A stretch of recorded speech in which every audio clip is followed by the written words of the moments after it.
الحمد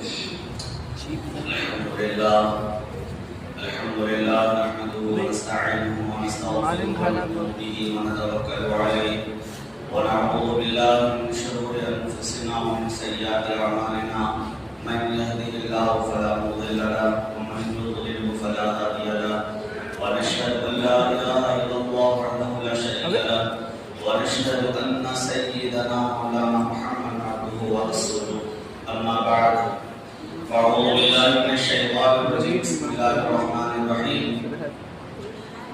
قل هل يستوي الذين يعلمون والذين لا يعلمون وقال الله تبارك وتعالى اقرأ باسم ربك الذي خلق خلق الإنسان من علق اقرأ وربك الأكرم الذي علم بالقلم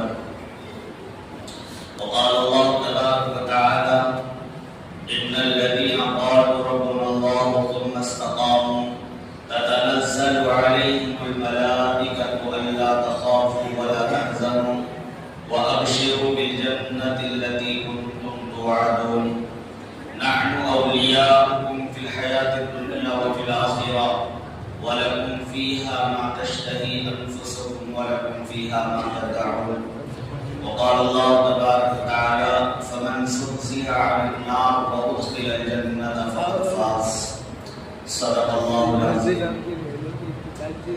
میرے محترم بزرگوں اور عزیز بھائیوں، اللہ رب العالمین کا بے انتہا احسان ہے کہ اللہ تبارک و تعالیٰ نے دنیا میں جتنے بھی مخلوقات بنائی ہیں ان تمام مخلوقات میں سب سے اشرف مخلوق ہمیں بنایا ہے، یعنی انسان کو بنایا ہے۔ اللہ تبارک و تعالیٰ نے قرآن کریم کے اندر کئی آیات میں انسان کے سب سے اشرف مخلوق ہونے کی وجہ بھی بتائی ہے۔ گزشتہ جمعہ میں نے عرض کیا تھا کہ جب حضرت آدم علیہ السلام کو پیدا فرمایا تو حضرت آدم علیہ السلام کو اللہ تبارک و تعالیٰ نے تمام اشیاء کے ناموں کا علم عطا فرمایا، پھر فرشتوں کے سامنے پیش کیا اور فرشتوں سے پوچھا کہ تم اشیاء کے ناموں کا علم تمہارے پاس کتنا ہے، اس چیز کا کیا نام ہے اور یہ چیز کس کام کے لیے میں نے بنایا ہے؟ تو فرشتوں نے اس وقت لا علمی کا اظہار کیا اور کہا لا علم لنا الا ما علمتنا، کہ اللہ ہمیں تو اسی چیز کا علم ہے جس چیز کا علم آپ نے ہمیں عطا فرمایا ہے۔ پھر حضرت آدم علیہ السلام سے اللہ تبارک و تعالیٰ نے پوچھا تو حضرت آدم علیہ السلام نے تمام اشیاء کے ناموں کے بارے میں فرمایا کہ یہ چیز ہے اور اس کا نام یہ ہے اور یہ چیز اس کام کے لیے ہے۔ پھر اللہ تبارک و تعالیٰ نے فرمایا للملائکۃ اسجدوا لآدم فسجدوا الا ابلیس۔ اللہ تبارک و تعالیٰ فرماتے ہیں وَإِذْ قُلْنَا لِلْمَلَائِكَةِ اسْجُدُوا، تمام فرشتوں کو حکم فرمایا کہ وہ آدم علیہ السلام کے آگے سجدہ کریں۔ تو انسان کے سب سے اشرف ہونے کی وجہ ہمیں معلوم ہو گیا کہ اللہ تبارک و تعالیٰ نے انسانوں کو علم عطا فرمایا ہے. پھر اللہ تبارک و تعالیٰ نے بے شمار انبیاء علیہ السلام کو مبعوث فرمایا. حضرت آدم علیہ السلام سے لے کر نبی آخر الزمان خاتم النبیین والمرسلین صلی اللہ علیہ وسلم تک بے شمار انبیاء علیہ السلام دنیا میں تشریف لائے. سب سے اخیر میں اللہ تبارک و تعالیٰ نے اپنے محبوب کو منتخب فرمایا. آقا مدنی صلی اللہ علیہ وسلم کا انتخاب فرمایا اور سب سے اخیر میں نبی آخر الزمان صلی اللہ علیہ وسلم کو خاتم النبیین والمرسلین بنایا. اللہ تبارک و تعالیٰ نے سب سے پہلی وحی جو آپ صلی اللہ علیہ وسلم پر نازل فرمائی وہ وحی اقرأ باسم ربک الذی خلق خلق الانسان من علق اقرأ وربک الاکرم الذی علم بالقلم علم الانسان ما لم یعلم.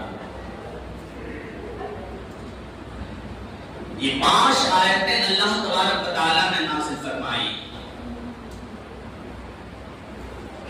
لیکن سب سے پہلی آیت جو اللہ تبارک و تعالیٰ نے اپنے محبوب پر نازل فرمائی اور حضرت جبرائیل علیہ السلام لے کر تشریف لائے تو وہ آیت اور اس آیت کا تعلق علم سے ہے.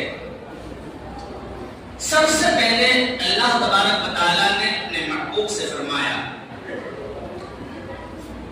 کہ پڑھیے اقرأ پڑھیے. آپ صلی اللہ علیہ وسلم چونکہ امی تھے آپ نے کسی سے پڑھنا یا لکھنا نہیں سیکھا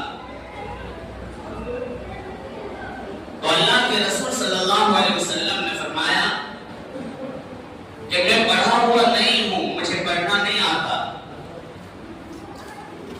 تو میرے بھائی اور بزرگوں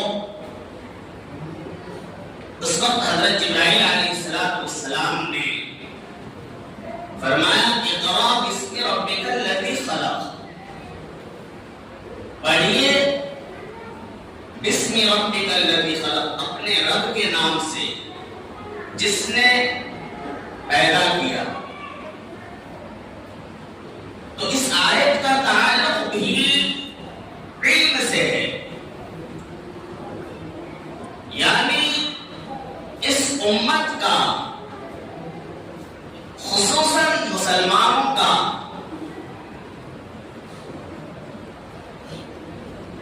یہ ہونا چاہیے تھا کہ ہم غیروں کو علم سکھاتے. لیکن آج اور اس دور میں حالات بالکل برعکس ہے. ہم غیروں سے علم سیکھ رہے ہیں.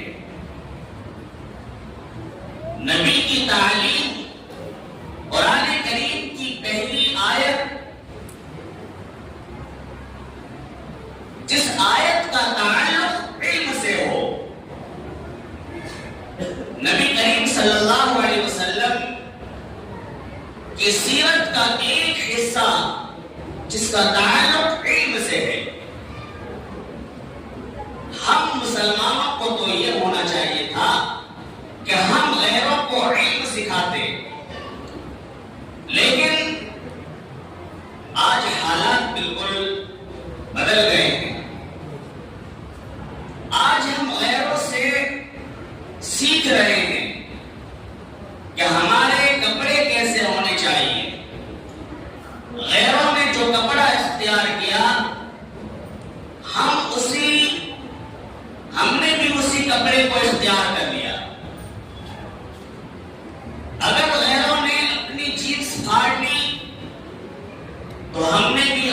چیز کو پھاڑ دیا. ہم سلون میں جاتے ہیں، وہاں بھی ہم غیروں کا طریقہ اختیار کرتے ہیں کہ غیر کس طرح اپنے بالوں کو کس طرح کٹوا رہے ہیں، ہم ان کو دیکھتے ہیں، ان کی تصویروں کو دیکھتے ہیں اور گوگل کرتے ہیں، انٹرنیٹ سے اس تصویر کو ہم منگاتے ہیں، سرچ کرتے ہیں اور نائی کو دکھاتے ہیں، سلون والے کو دکھاتے ہیں اور کہتے ہیں کہ ہمارے بال بھی اسی طرح کاٹ دیجیے. اسی طرح روزمرہ کے جو مسائل پیش آتے ہیں، ان تمام مسائل میں ہم غیروں کو دیکھتے ہیں کہ غیر کس طرح وہ کام کر رہا ہے، اسی طریقے کو ہم اختیار کیے جا رہے ہیں. میرے بھائی اور بزرگوں، یہ ہمارے نبی کی تعلیم نہیں ہے. قرآن نے ہمیں یہ نہیں سکھایا ہے. احادیث میں ہمیں نبی نے یہ نہیں بتایا ہے کہ ہم غیروں کو اپنا رول ماڈل مان لیں، بلکہ ہمارا رہنما، ہمارا رہبر صرف اور صرف ایک ہے، اور وہ ہے آقا مدنی، سرکار مدینہ، سردار دو جہاں، محمد عربی صلی اللہ علیہ وسلم. میرے بھائی اور بزرگوں، کہ کامیابی کا معیار کیا ہے اور ناکامی کا معیار کیا ہے، کامیاب انسان کون ہے اور ناکام انسان کون ہے، ہم اس معیار کو نہ جان رہے ہیں اور نہ جاننے کی کوشش کر رہے ہیں. میرے بھائی اور بزرگوں، قرآن کریم نے اس معیار کو بھی بیان فرمایا ہے. میں نے دو تین جمعے پہلے قرآن کریم کے متعلق قرآن کریم کی عظمت کو بیان کرتے ہوئے کہا تھا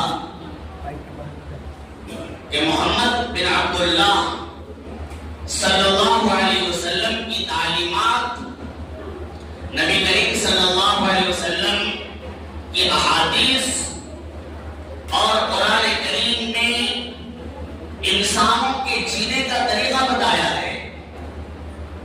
انسانوں کو کس طرح اپنی زندگی گزارنی چاہیے، ہر روز کے مسائل، ہر سیکنڈ کے مسائل نبی کریم صلی اللہ علیہ وسلم ہمیں اور آپ کو بتا کر چلے گئے. ہم سوئیں تو کس طرح سوئیں، نبی نے ہمیں بتایا ہے. نبی کریم صلی اللہ علیہ وسلم نے جو طریقہ بتایا ہے اس طریقے پر سوئیں. سوتے ہوئے کیا پڑھیں وہ بھی بتایا ہے. جب سو کر بیدار ہوں تو کیا دعا پڑھیں وہ بھی بتایا ہے. ہم کھانا کس طرح کھائیں وہ بھی بتایا ہے. ہم کپڑے کس طرح پہنیں وہ بھی بتایا ہے. ہم کس طرح چلیں اور چلتے ہوئے کیا پڑھیں وہ بھی بتایا ہے. ہم چپل کس طرح پڑھیں اور چپل میں اپنے پاؤں کو کس طرح داخل کریں وہ بھی بتایا ہے. یعنی زندگی میں جو بھی مسائل پیش آنے والے ہیں وہ تمام مسائل اور وہ تمام طریقے ہمارے نبی صلی اللہ علیہ وسلم ہمیں بتا کر چلے گئے. لیکن آج ان مسائل کو کون یاد کرے؟ اسی لیے کہا جاتا ہے کہ کامیاب انسان کون ہے اور ناکام انسان کون ہے، اس کا معیار ہم نہ جان رہے ہیں اور نہ جاننے کی کوشش کر رہے ہیں. تو میرے بھائی اور بزرگوں، قرآن کریم کے اندر اللہ تبارک و تعالیٰ نے آیت نازل فرمائی ہے اور کامیاب انسان اور ناکام انسان کے معیار کو بیان فرمایا ہے. فرمایا فمن زحزح عن النار وادخل الجنة فقد فاز. یہ کامیاب انسان وہ ہے جس نے اپنے آپ کو قرآن کریم کے مطابق، نبی کریم صلی اللہ علیہ وسلم کے طریقے کے مطابق زندگی گزار لیا، وہ کامیاب انسان ہے. جس نے قرآن کریم اور نبی کریم صلی اللہ علیہ وسلم کی سنت کے مطابق زندگی گزار لیا، یقیناً وہ جنت میں داخل ہو گیا۔ قرآن کریم کی اس آیت میں یہی تو بتایا گیا ہے، جس نے اپنے آپ کو جنت میں داخل کر لیا، فمن زحزح عن النار وادخل الجنة فقد فاز، اور اپنے آپ کو جہنم سے بچا لیا، وہ کامیاب انسان ہے۔ ناکام انسان وہ ہے جس نے اپنے آپ کو جہنم کے گڑھے میں دھکیل دیا، وہ ناکام انسان ہے۔ میرے بھائیو بزرگوں، رمضان المبارک کا مبارک مہینہ گزر گیا۔ رمضان المبارک میں مسجدیں بھری ہوئی رہتی تھی، لوگ نماز کے لیے آتے تھے۔ آج مسجدیں بالکل خالی ہیں۔ فجر کی نماز میں آپ دیکھیں تو مشکل سے 10 سے 15 لوگ نماز کے لیے آتے ہیں۔ کیا پورے گاؤں میں 10-15 ہی لوگ ہیں جو روزانہ کھاتے پیتے ہیں اور سانس لیتے ہیں اور اللہ کی نعمتوں سے فائدہ اٹھاتے ہیں؟ میرے بھائیوں بزرگوں، غور کرنے کا مقام ہے، اور اس آیت شریفہ کو آپ اپنے دل کی تختی پر لکھ لیں کہ کامیاب انسان وہی ہے جس نے اپنے آپ کو جہنم سے بچا لیا اور اپنے آپ کو جنت میں داخل کر لیا، وہ کامیاب انسان ہے۔ آج مسجدیں ویران نظر آ رہی ہیں، کل قیامت کا دن ہوگا، سب سے پہلے جس چیز کے بارے میں سوال ہوگا، اللہ تبارک و تعالیٰ نے ہمیں اور آپ کو بے شمار نعمتوں سے نوازا ہے، اتنی نعمتیں ہمیں دی ہیں کہ اگر ہم ان نعمتوں کو شمار کرنا چاہیں، ساری زندگی اگر ان نعمتوں کو شمار کرنے میں صرف کر دیں تو اللہ کی دی ہوئی نعمتوں کو ہم شمار نہیں کر سکتے، اللہ کی دی ہوئی نعمتوں کو ہم گن نہیں سکتے۔ ساری زندگی آپ اس میں صرف کر دیں۔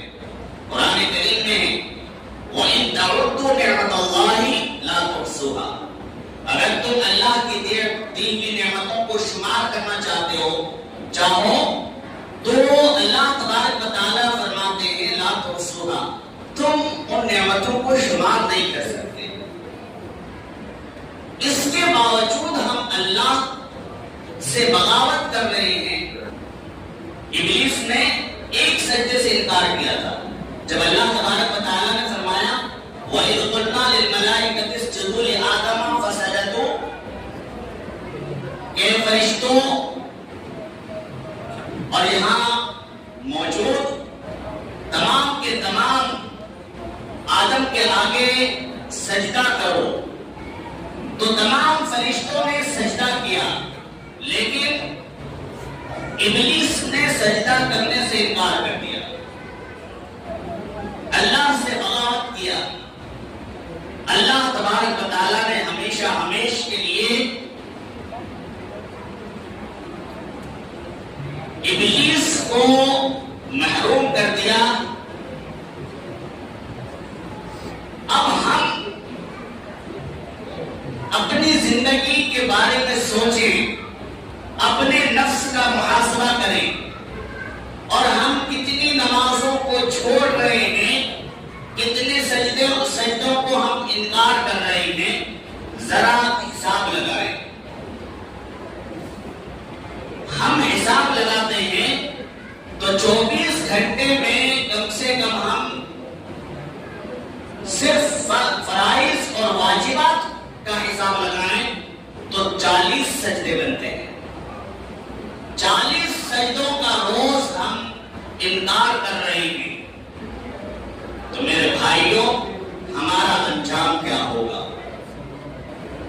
قیامت کے دن سب سے پہلے جن کے بارے میں پوچھا جائے گا